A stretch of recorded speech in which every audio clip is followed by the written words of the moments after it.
Okay, our first Ole Miss Rebel of the afternoon is Trey Harris, sporting his cool school colors quite smartly. So I'll ask the first question. What are the biggest challenges and the most fun about playing in the SEC?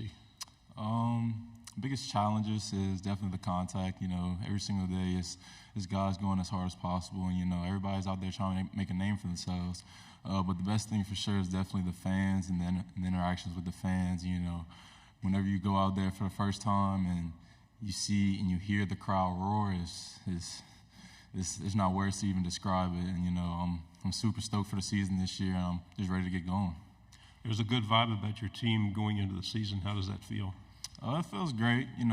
We understand there's a lot of expectations on us this year, but at the end of the day, we all understand that everything that we're worried about, we only can control what we can control.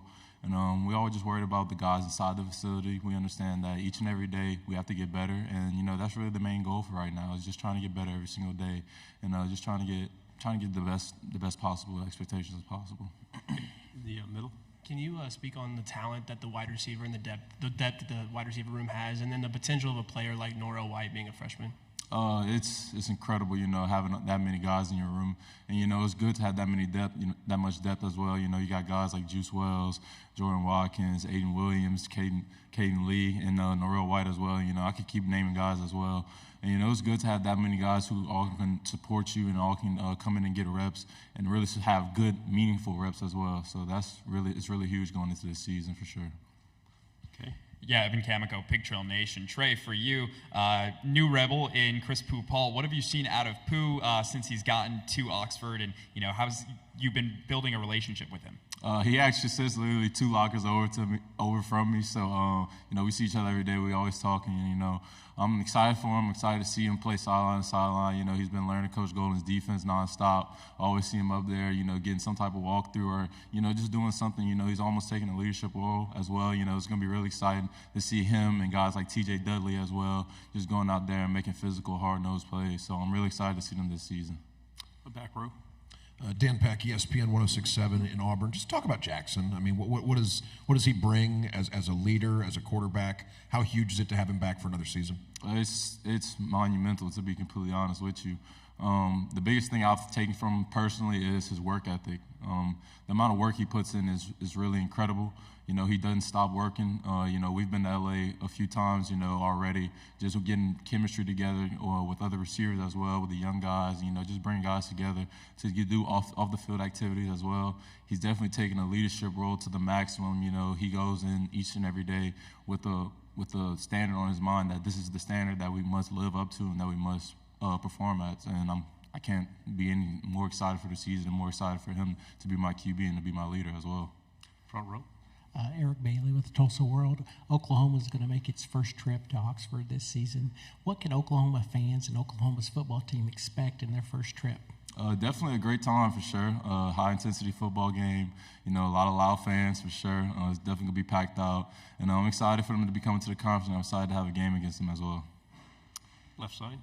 Scott Kirk, WDAM. Just to add to the previous question back here, you guys had a lot of returners, this season. How huge is that, especially when there's a lot of talent that could have gone pro or somewhere else? Mm-hmm. It's really great, to have guys you've been in a way in battle with, and to have guys who've been through the ups and downs of a football game. Football is definitely a momentum-based sport, and to have guys who have seen that momentum change up and down and still have the same perseverance is huge. And having those same veterans in a way, it's huge to have those guys come back, and only increases our chemistry with each other. Front row. AP Stedham, AP and Kelly as we see it, syndicated radio. Trey, what needs to be done against the top echelon teams, for your side of the football? And then what makes it so much fun in a Lane Kiffin offensive system? Well, first and foremost, we just got to perform at the ability that we know that we can perform at. Go out there and execute our coaching game plans and going out there and doing what we're supposed to do. And it's incredible to be in Coach Kiffin's offense. Every single day he's always finding ways to get his playmakers the ball. So just being able in that type of offense and to have that type of opportunity is huge. It allows each and every one of us to showcase our abilities and our skills. So nothing but thankful for him for sure. Left side, fourth row.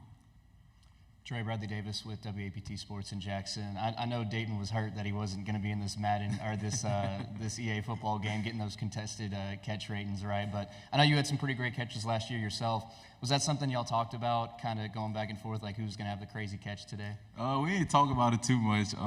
Once it got towards the end of the season, we started to look back in the season, see those crazy catches, and we were like, yeah, we're going crazy this year.